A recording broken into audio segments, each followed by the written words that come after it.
하나님 주시는 말씀 같이 보겠습니다. 민수기 6장 22절에서 27절까지 말씀입니다. 우리 한국 문화는 축복하는 문화가 아닙니다. 우리 한국 문화는요, 혼내는 문화입니다. 어떻게 생각하십니까? 우리 한국 사회는 치열한 경쟁을 뚫어야 생존이 가능했기 때문에 부모는 자녀를 이 치열한 생존 환경에서 살아남도록 키워야 되는 그런 부담이 많이 있었습니다. 그러다 보니까 이미 이 사회에서 인생을 살아본 부모의 입장에서 자녀의 인생의 각 시기마다 남보다 뒤처지지 않아야 되는 기준을 부모가 정해놓고 자녀가 부모의 기준대로 살아내면 칭찬하고 인정했지만 그렇지 않으면 다그치고 윽박지르고 자녀의 장래를 가지고 협박하고 혼내는 그러한 문화가 우리 문화입니다. 하지만 이것은 하나님이 의도하시는 문화가 아닙니다. 하나님이 의도하시는 가정도 아니고요, 하나님이 의도하시는 부모의 역할이 아닙니다. 이것은 우리가 세상에 적응하는 과정에서 우리가 만들어낸 인간의 문화일 뿐입니다. 하나님은 우리를 축복하시는 분이십니다. 그래서 하나님의 자녀들이 하나님의 축복을 받는 문화 속에서 하나님의 축복을 누리고 본인이 받은 축복을, 자신이 체험한 하나님의 축복을 다시 흘려보내는, 축복하는 문화 속에서 하나님은 하나님의 자녀들이 살아가기를 원하십니다. 자, 그럼 축복하는 문화가 무엇이냐? 문화가 뭐냐? 축복하는 문화가 뭐냐? 궁금하실 수도 있겠습니다. 자, 축복하는 문화란 간단하게 말씀드리면 가족이 서로에게 쓸데없는 존재라는 사단의 메시지를 주는 것이 아니라 한 명 한 명 가족들이 서로에게 소중한 존재라는 메시지를 꾸준하게 전달하는 그러한 분위기입니다. 축복의 문화 속에서는 가족 서로 간에 맞으면 죽는 염산을 뿌리는 것이 아니라 받으면 더 힘을 얻고 건강하게 자라가는 영양제를 꾸준하게 뿌려줍니다. 물론 이런 일을 늘 항상 완벽하게 해낼 수 있는 부모는 존재하기가 어렵고요, 그런 가정도 존재하기는 어렵습니다. 자, 그래서 제가 문화라는 표현을 썼습니다. 문화를 만들어야 돼요. 이 축복하는 문화를 만드는 것이 중요합니다. 축복하는 이 문화가 있는 가정에서는요, 누군가가 다른 가족을 본의 아니게 상처를 주고 아픔을 주고 저주한다 할지라도 그 잘못을 곧 깨닫고 그 깨닫는 즉시 하나님의 축복을 전하는 대리자로서 책임을 집니다. 저희가 이렇게 많은 민족들이 있잖아요. 축복하는 것이 문화로서 존재하는 그러한 민족들은 많지 않다고 합니다. 자, 그런데 유대 민족은요, 축복하는 문화를 가지고 있습니다. 매주 금요일 저녁에 안식일이 시작되는 첫 시간에 가족들이 함께 저녁 식사를 하면서 유대인의 아버지는 가족 한 명 한 명을 축복해 줍니다. 부모는 자녀들의 장래의 비전과 형통한 미래, 그 앞날을 축복합니다. 그리고 자녀들에게 하나님의 축복을 받는 삶에 대한 기대를 자녀들에게 심어줍니다. 자, 이러한 축복은 자녀들의 정체성과 인생의 목적에 대한 하나님의 메시지, 그 메시지를 자녀들의 심령판에, 마음판에 새겨주게 됩니다.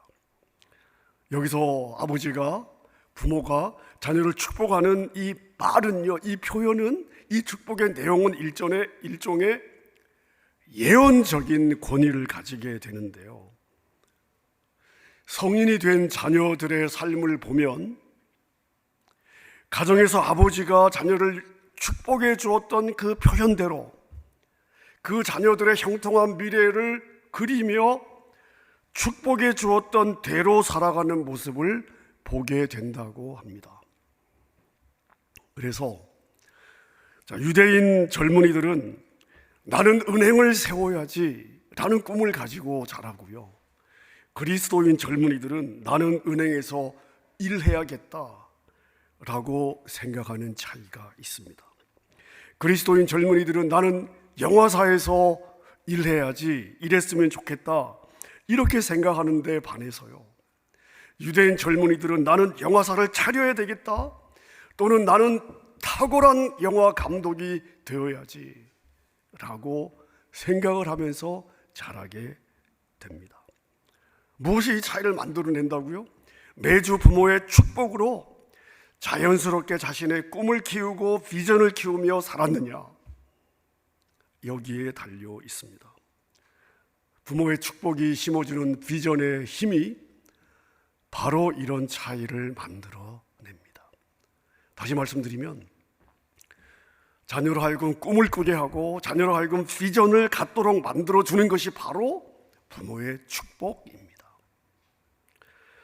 한 통계에 의하면 자녀를 축복하는 문화가 없는 가정은요, 비록 그리스도인 가정이라 할지라도 이 축복하는 문화가 없는 가정은 주로 자녀들이 꾸지람이나 책망이나 혼나면서 자란다고 합니다.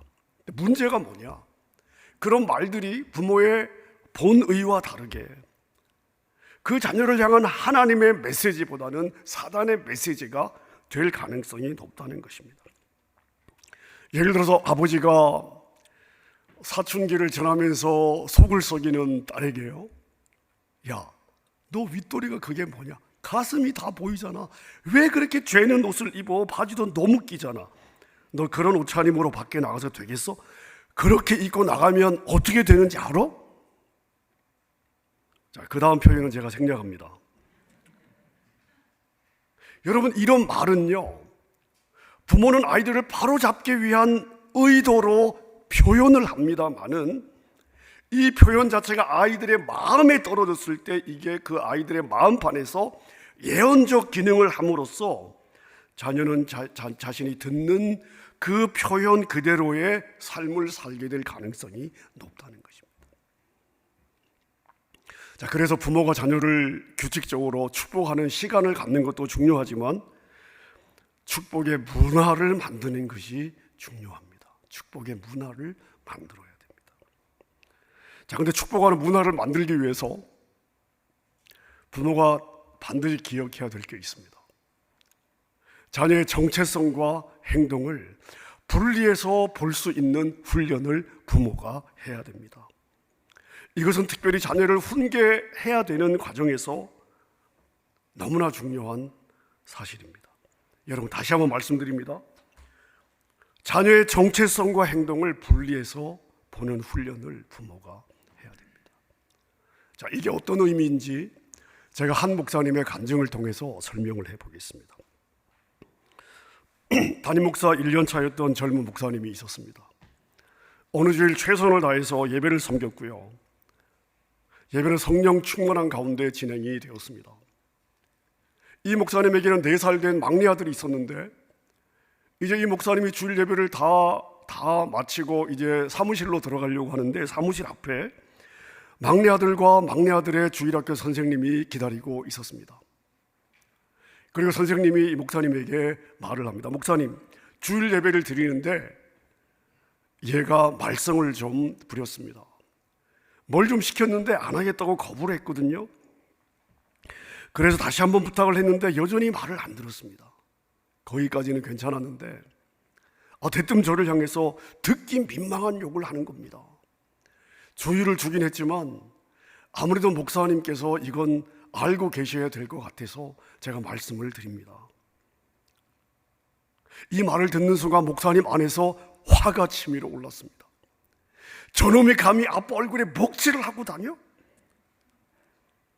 아니, 저 선생님은 내가 집에서 그런 식으로 아이들하고 대화를 한다고 생각할 거 아니야 라고 생각이 드니까 너무나 부끄러워서 얼굴이 벌겋게 달아올랐습니다.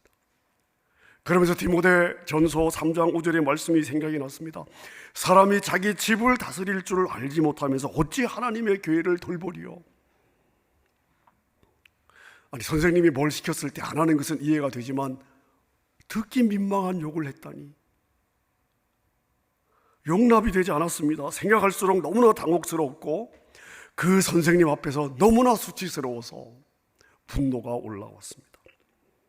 그러면서 내가 바로 이 자리에서 이놈을 때려서라도 내가 이 문제를 심각하게 생각한다는 것을 선생님에게 보여주어야지. 그런 강한 부담이 들어서 아들을 야단치려고 손을 드는 순간에 성령님께서 이 목사님에게 이런 마음을 주셨습니다. 야, 너 지금 뭐 하려고 하니? 아들을 훈육하려고 합니다.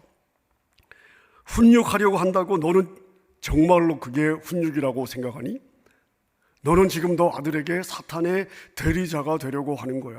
너는 지금 너 아들의 정체성에 저주를 퍼부려고 하는 거잖아. 아니니? 저주라뇨? 아니죠. 말도 안 됩니다. 이 녀석이 나쁜 짓을 했잖아요. 그러니까 따끔하게 혼을 내줘야죠. 저는 이 아이의 아버지예요. 훈계할 자격이 있습니다.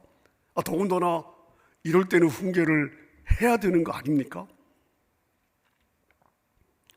그래, 맞다. 너는 자녀를 훈계할 자격이 있다. 하지만 지금은 그럴 자격이 없어. 자격이 없다니요? 제가 왜요? 자, 그러자 성령님은 이 목사님에게 마태복음 7장 3절의 말씀이 생각나게 하셨습니다. 형제의 눈 속에 있는 티를 없애기 전에 먼저 자기 눈에 있는 들보를 빼라는 말씀 아닙니까? 계속해서 성령님께서 이 목사님에게 말씀을 주셨습니다. 지금 내 속에 큰 들보가 있는데, 그래서 너는 지금 내 아들 눈에 있는 티를 뺄 정도로 너의 시야가 지금 선명하지 않다. 너는 너의 아들을 훈계하고 싶은 것이 아니야. 너는 너의 위신을 세우고 싶은 거야. 더군다나 너를 창피스럽게 한 것에 대해 화풀이를 하려고 하는 것이 아니냐. 내가 그런 식으로 화풀이를 하면 너의 아들은 큰 상처를 받게 될 것이고, 그게 너에게는 화풀이지만 너의 아들에게는 평생 사단의 메시지가 될 수도 있다는 것을 생각하지 않니? 사단은 행동으로 정체성과 인격을 재단하지만 나는 행동과 가치를 분리해서 바라본다. 너는 부모로서 사단의 패턴이 아니라 나의 복음을 달아야 된다. 그러면서 성령님은 계속해서 이 목사님에게 하나님의 마음을 넣어주셨습니다. 아들아, 잘 들어라. 사단의 메시지는 네가 제대로 순종하고 바로 행동하면 내가 너를 사랑하고 존중하고 축복해 주겠지만, 그렇지 않으면 나는 너를 존중할 수 없다. 너를 사랑할 수도 없고 축복할 수도 없다. 이게 사단의 메시지가 아니냐. 그게 바로 내가 기대하는 대로 살 수 없는 너의 4살 아들에게는 저주의 메시지가 되는 거다. 그래서 내가 지금 너의 아들을 혼내는 것은 아들의 정체성에 대한 사단의 저주가 되는 거야. 잘 들어라. 내 복음은 이렇다. 내가 순종하고 옳은 행동을 하면 너를 사랑하고 존중하고 축복해 줄 거야. 하지만 설령 너가 그렇게 살아내지 못하더라도 너를 사랑하고 존중하고 축복하는 내 마음은 변함이 없단다. 하지만 내가 잘못된 선택을 하고 그런 행동을 한다면 그에 대한 대가를 치르게 할 거야. 하지만 기억해라. 내가 무슨 행동을 해도 너를 사랑하는 나의 마음은 변함이 없을 거야. 이게 내가 너를 통하여 너의 아들에게 전하고 싶은 나의 메시지다. 성령님의 이 메시지는 이 목사님에게 너무나 큰 충격으로 다가왔습니다. 하지만 도저히 이해할 수가 없어서 성령님께 여쭈어 보았습니다. 제가 아들에게 왜 그토록 화가 났을까요? 성령님은 즉각적으로 이 목사님에게 이렇게 대답해 주었습니다. 그건 내가 너를 사랑하고 귀히 여긴다는 사실을 내가 아직 확실하게 믿지 않고 있기 때문이다. 너가 나의 마음을 모르는 거다. 너는 너를 향한 내 마음의 본질을 너가 아직 모르는 거야. 너는 너의 가치가 너의 행동에 달려있다고 생각하는 거다. 또한 무슨 일이든 잘해내야 되고 완벽하게 해내야 너 스스로 소중한 존재라고 네가 스스로 기준을 정하고 있는 거야. 하지만 그것은 나의 법이 아니다. 그건 사단의 거짓말이다. 그런데 너는 사단이 준 거짓말을 너도 그렇게 믿고 있을 뿐만 아니라 너의 아들에게도 가르치려고 하는 거다. 아들이 잘못을 저지르거나 실수를 하면 내가 형편없는 아버지처럼 여겨지는 바로 그 생각 때문에 너는 아들에게 그 탓을 돌리려고 하는 거야. 한번 생각해 봐라. 그렇다면 너의 존재나 너의 가치나 너의 마음의 평화는 결국 4살 된 아들에게 달려있는 거니? 누군가의 내적 평강에 대한 책임을 어른에게 지워도 버거운 일인데 아무것도 분별할 수 없는 4살 아들에게 너의 평안의 책임을 지운다면 그것은 얼마나 불공평한 일이냐. 아들이 모범적으로 행동하면 너의 존재에 대해서 안정감을 느끼고 반면 아들이 눈살을 찌푸린 행동을 한다면 너 스스로 무가치하다는 생각 때문에 화가 나는 게 아니냐. 그래서 그 기분을 아들 탓이라고 생각하고 아들의 정체성에 지금 너는 저주를 하려고 하는 거다. 하지만 그것은 나의 복음이 아니다. 그것은 사단의 복음이다. 내가 지금 그 마음으로 아들을 야단친다면 너는 나의 복음이 아니라 사단의 메시지를 전달하게 되는 거야. 이것은 이 목사님에게 너무나 놀라운 말씀이었습니다. 구구절절히 반박할 수 없는 너무나 옳은 말씀이었습니다. 그래서 이 목사님은 아들을 그 자리에서 혼내는 대신에 아들을 데리고 집으로 돌아왔습니다. 집에 돌아오자마자 당장 아들을 만나는 대신에 이 목사님은 1시간을 혼자 따로 시간을 가졌습니다. 자신의 아들이 잘못했을 때 왜 그토록 자신이 수치심을 느꼈는가? 자신의 아들이 잘못된 행동을 했을 때 왜 자신의 자존심이 그토록 상했는지, 그 근본 이유가 무엇인지에 대해서 조금 전에 주셨던 성령님의 그 마음을 따라 생각하는 시간을 가진 후에 아들을 만났습니다. 목사님은 비로소 아들에게 사랑한다는 이야기를 할 수가 있었고, 아들이 무슨 잘못을 해도 변함없이 사랑하며 소중히 여긴다는 자신의 마음을 말해줄 수가 있었습니다. 그런 다음에 화를 내지 않고 큰 소리를 치지 않으면서도 엄중하게 아들이 선생님께 한 행동이 무례한 행동이며 그런 행동이 반복되어서는 안 된다는 것을 꾸지람할 수 있었습니다.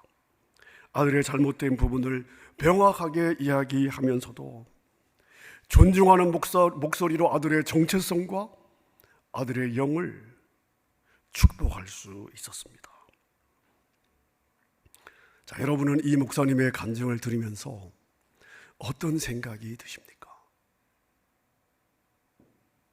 여러분은 어떠하셨습니까? 이 목사님의 간증을 들으면서 우리 자신을 한번 봤으면 좋겠습니다. 부모가 자녀의 정체성과 행동을 구분해서 보지 않으면 아들과 딸의 행동을 꾸짖기 위하여 자녀의 존재와 정체성까지 저주하는 그런 잘못을 범하게 될 때가 너무나 많습니다. 자, 그러면 부모로서 우리는 이런 질문을 할 수 있습니다. 반항적이고 나쁜 짓을 반복해서 하는 아이를 축복하는 것이 옳습니까? 그래도 축복해야 됩니까? 그러한 질문을 우리가 할 수 있습니다. 여러분, 축복해야 됩니다. 그런 자녀를 축복해야 됩니다. 그런 자녀일수록 더 많이 축복해야 됩니다. 왜냐하면 우리의 축복은 자녀의 행동이 아니라 자녀 존재 자체에 바탕을 두어야 되기 때문에 그렇습니다. 더군다나 10대 자녀들의 반항은 자라나는 과정에서 나타나는 자연스러운 반응이 아닙니까? 여러분은 10대 때 어떠하셨습니까? 여러분의 마음에 쏙 들도록 여러분의 10대 때 여러분은 그렇게 사셨습니까? 여러분, 그러한 시기의 자녀일수록 더더욱 필요한 것이 부모의 축복입니다. 특별히 성경은 우리에게 자녀의 행동에 대하여 훈계해야 되지만 자녀의 인격에 대해서는 어떤 경우에도 우리가 축복해야 된다고 분명한 방향을 주고 있습니다. 자, 여러분, 이 부분을 한번 생각해 보십시오. 하나님께서 여러분을 어떻게 다루어 오셨습니까? 하나님은 여러분의 행위를 바탕으로 여러분을 축복하셨습니까? 아니면은 하나님은 여러분의 존재 자체를 축복해 오고 계십니까? 만약 하나님께서 우리의 행위, 우리의 행동을 근거로 우리를 다루셨다면 아마 이 자리에서 이렇게 예배 드릴 수 있는 사람이 아무도 없을 것 같습니다. 하나님이 우리를 사랑하시는 근거는 우리의 행위가 아니었기 때문에, 우리의 존재였기 때문에, 여러분, 그래서 우리가 그것을 너무나 다행스럽게 여기고 감사해야 되지 않겠습니까? 다른 사람을 위해 죽는 것만큼 더 큰 사랑이 없습니다. 우리 주님은 죄인인 우리를 위해서, 의인인 우리가 아닙니다. 죄인인 우리를 위해서 죽어주셨습니다. 가장 값진 생명을 기꺼이 내어주셨습니다. 자, 그런데요, 주님이 그렇게 우리를 사랑해 주셨어요. 그분이 우리의 죄도 용납해 주신다는 의미입니까? 아니죠. 주님이 우리를 생명을 기꺼이 내어줄 만큼 사랑해 주셨지만 우리의 죄까지 용납해 주신 것은 아닙니다. 하나님은 우리의 정체성과 우리의 행위를 분명하게 구분하십니다. 우리를 축복하면서도 동시에 우리의 잘못된 행동은 그대로 넘어가지 않으십니다. 자, 우리 부모님들 쉽지 않습니다. 절대 쉽지 않습니다. 정체성과 행동을 구분해야 되는데 이게 쉽지 않습니다. 여러분, 훈련해야 돼요. 우리의 생각을 훈련해야 됩니다. 끊임없이.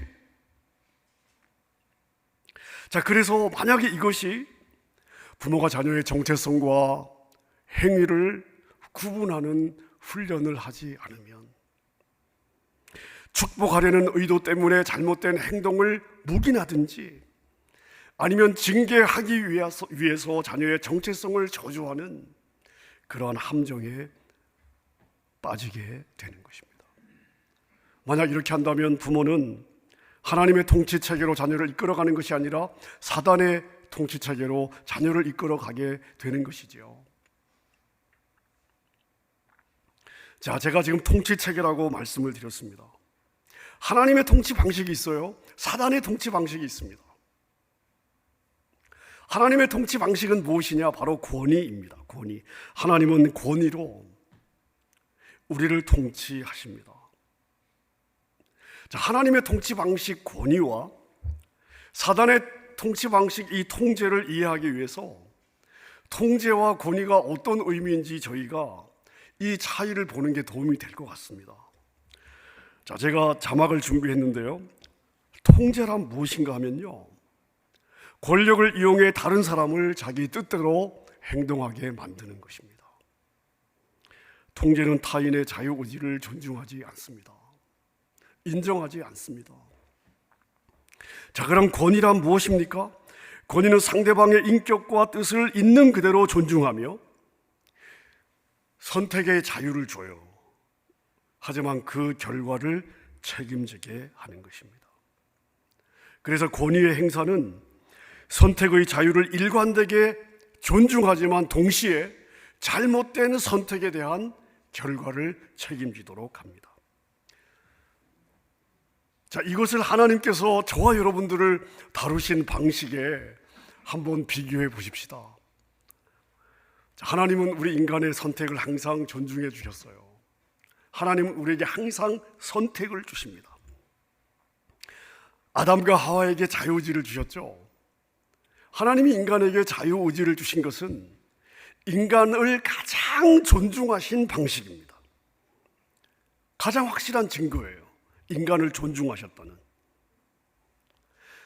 예수님을 믿는 것도 절대로 강제로 영접하도록 하지 않습니다. 자, 이렇게 선택의 자유를 줍니다마는 선택의 결과에 대해서는 반드시 선택한 사람이 책임을 져야 되죠. 예를 들어서 예수 그리스도를 영접하고 그분과 영원한 임재를 누리든지, 아니면 예수 그리스도를 거부하고 영원히 하나님과 분리된 지옥에서 살든지 둘 중에 하나를 선택하도록 하십니다. 하나님은 언제나 살 길을 선택하라고 호소합니다마는 하나님은 최종 결정은 인간에게 맡기십니다. 그리고 우리는 자신이 선택한 결과에 대해서 영원한 천국이든 영원한 지옥이든 책임을 져야 되는 거죠. 내가 선택했기 때문에 마지막 그날 나에게 선고될 그 결과에 대해서 누구도 이의를 제기할 수 없습니다. 이스라엘 백성들이 40년 광야 생활을 마치고 가나안 앞에 섰을 때, 가나안에 도착했을 때 하나님께서 가나안 땅에서 살아내야 될 이스라엘 백성들에게 선택을 주셨어요. 신명기 30장 19절에 보니까, 자, 우리 같이 한번 읽어볼까요? 시작. 내가 오늘날 하늘과 땅을 불러서 너희에게 증거를 삼노라. 내가 생명과 사망, 복과 저주를 내 앞에 두었은즉 너와 너의 자손이 살기 위하여 생명을 선택하라. 선택의 자유를 주셨습니다. 하나님은요, 폴스하지 않아요. 하지만 그 선택의 결과에 대해서는 반드시 대가를 치르도록 하시는 것이 하나님의 통치 방식입니다. 자, 하나님께서 우리 부모들에게 하나님의 통치 방식으로 자녀들을 양육하도록 말씀을 하십니다. 하나님의 방식대로 하라고요. 자, 근데 우리 부모들은요, 대부분 우리가 자랄 때 바른 권위에 의해서 우리가 양육을 받은 기억이 없습니다. 우리는 대부분 자랄 때 우리 자신도 통제를 당하면서 컸기 때문에 자신의 자녀들에게도 동일한 방법을 사용합니다. 왜냐하면 본 게 그거밖에 없거든요. 자, 그런데 통제는 하나님의 방식이 아닙니다. 통제는 사단의 방식입니다. 그리고 많은 부모들은 이 통제라는 사단의 방식이, 이 방식이 저주의 환경과 저주의 문화를 만들고 있다는 사실을 놓치고 있습니다. 축복의 환경은 하나님의 권위의 방식 아래서만 비로소 마련될 수 있습니다. 제가 설교를 준비하면서, 저도 부모잖아요. 설교를 준비하면서 부모도 참 할 말이 많겠다 싶습니다. 사실 부모들이 원하지 않아서가 아니라 아이들을 키우는 현장에서 축복의 문화를 만들어내는 것 자체가 그렇게 말처럼 쉽지 않습니다. 가령 부모가 원하는 대로 자녀들이 순종하고 살아내주면 축복하기가 어렵지 않아요. 하지만 부모의 권위를 거부하고 아이들이 자기 고집대로 끝까지 반항할 때 그런 자녀를 축복하는 것은 절대 쉬운 일이 아닙니다. 여러분, 그래서 많은 부모님들이 자녀를 징계할 때 그 행위에 대한 징계를 뛰어넘어서 자녀들의 정체성과 인격을 저주하는 실수를 범하게 되는 것입니다. 제가 지금 여기서 실수라는 단어를 사용했습니다.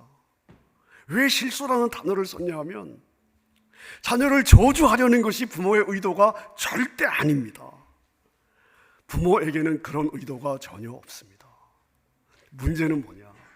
부모의 의도와 상관없이 부모의 그 마음이 저주의 역할을 한다는 것을 놓치고 있다는 사실입니다. 사랑하는 여러분, 여러분의 가정을 축복하는 문화로 세워나갈 수 있기를 바랍니다. 이것은 어디에서부터 시작이 되냐 하면 부모의 결단에서부터 시작이 됩니다. 일단 부모가 자녀를 축복하면 하나님께서 부모의 축복을 자녀의 삶에서 반드시 실천하신다. 부모가 이것을 믿어야 됩니다. 현재의 모습은 그렇지 않다 할지라도, 지금 현재의 행위로서는 가능성이 보이지 않다 할지라도, 내가 여호와의 이름으로 내 자녀의 앞길을 하나님께서 만드실 때, 하나님께서 개입하실 때, 하나님께서 다듬으실 때에 만들어질 아름다운 모습을 내가 그리며 여호와의 이름으로 나의 자녀의 그 모습을 축복할 때, 하나님께서 우리의 여호와의 이름으로 축복하는 말들을 반드시 땅에 떨어뜨리지 않으시고 자녀들의 삶에서 일하신다는 것을, 그걸 부모가 믿어야 되는 것입니다. 여러분, 이게 바로 오늘 우리가 읽은 이 본문에 나와 있습니다. 오늘 본문 23절에 보니까, 자, 이건 하나님의 명령이에요. 하나님의 명령. 이스라엘 자손을 이렇게 축복해라. 자, 40년 광야 생활 하는 동안에 하나님께서 이스라엘 자손들을 축복하라고 리더들에게, 제사장들에게 명령을 하셨습니다. 여러분 아시죠? 이스라엘 백성들 광야 40년을 지나가는 동안에 이쁜 짓을 한 적이 있습니까? 하나님의 마음은 무엇입니까? 너희 리더들은 내 백성을, 이스라엘 자손을 축복해라. 그러면서 어떤 내용으로 축복해야 될지까지도 하나님은 주셨습니다. 오늘 우리가 읽은 대로 여호와는 너에게 복을 주시고 너를 지키시기를 원하시는 분이시다. 여호와는 그 얼굴을 너에게 비추사 은혜 베푸시기를 원하신다. 여호와는 그 얼굴을 너에게로 향하여 드셔서 너에게 평강 주시기를 원하신다. 여러분, 그 다음이 중요합니다. 자, 너가 축복해라, 이 내용으로 축복해라. 그거 듣고 내가 축복할지 안 할지 내가 생각해 볼게. 하나님은 그렇게 하지 않으셨습니다. 27절에 보니까 너희가 이같이 내 이름으로 이스라엘 자손에게 축복할지니, 그 다음 뭐예요? 내가 그들에게 복을 주리라. 너희가 내 이름으로 축복해라. 그러면 내가 그들에게 복을 주리라. 축복은 누가 해야 돼요? 축복은 누가 해야 돼요? 리더들이 하는 것입니다. 부모가 하는 거예요. 권위자가 하는 것입니다. 네가 축복해라. 근데 축복을 누가 주셔요? 하나님이 주시겠다는 거예요. 여러분, 우리는 입을 열어 축복하는 것입니다. 그럼 하나님은 우리의 축복의 말이 땅에 떨어지지 않게 해주신답니다. 사랑하는 여러분, 아이들이 잘못하는 것을 혼내기 전에 여러분의 자녀가 되기를 바라는 그 모습을 여호와의 이름으로 선포하고 축복하십시오. 여러분의 입을 먼저 축복으로 채우십시다. 거기서부터 시작하는 것입니다. 행동과 정체성을 구분하고 일단 정체성을 향하여 끊임없이 하나님의 마음을 축복하는 것입니다. 여기서부터 시작하시는 것입니다. 이러한 축복을 통해서, 이러한 노력을 통해서 여러분의 가정이, 여러분의 삶이 저주의 문화가 아니라, 사단의 메시지를 전하는 문화가 아니라 하나님의 축복을 전달하는, 축복하는 문화, 축복을 받는 문화, 하나님의 축복을 함께 누리며 열매를 보는 문화, 그 문화로 만들어져 갈 수 있기를 주님의 이름으로 축원합니다.